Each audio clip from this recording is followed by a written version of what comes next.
कराची रमज़ान महीनो ईंदे ई महांगाई जे तूफ़ान अवाम जूं रड़ियूं कढी छॾियूं। सब्जियुनि ऐं मेवनि समेत हर शइ जा अघ चोट चढ़ी विया। मुल्क में रमज़ान मुबारक जो चंड नज़र ईंदे ई महांगाई जो जिन बेकाबू थी वियो।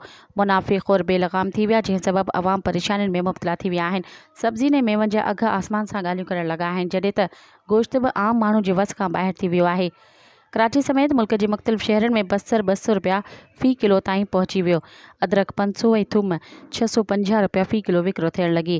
सावा मिर्च 350 रुपया किलो थी विया ऐं भिंडियुनि बि ट्रिपल सेंचुरी मुकमल करे वरिती। पटाटा 80 रुपया किलो, बेदा फ़ी दर्जन 240 रुपया, केला फ़ी दर्जन 260 रुपया, जॾहिं त सूफ़ 300 खां मथे किलो थी विया। मज़ीद ख़बरनि ऐं तफ़सीलात लाइ विज़िट कयो असांजी वेबसाइट www.awamiNewsHD.com ऐं ॾिसंदा रहो अवामी न्यूज़ HD।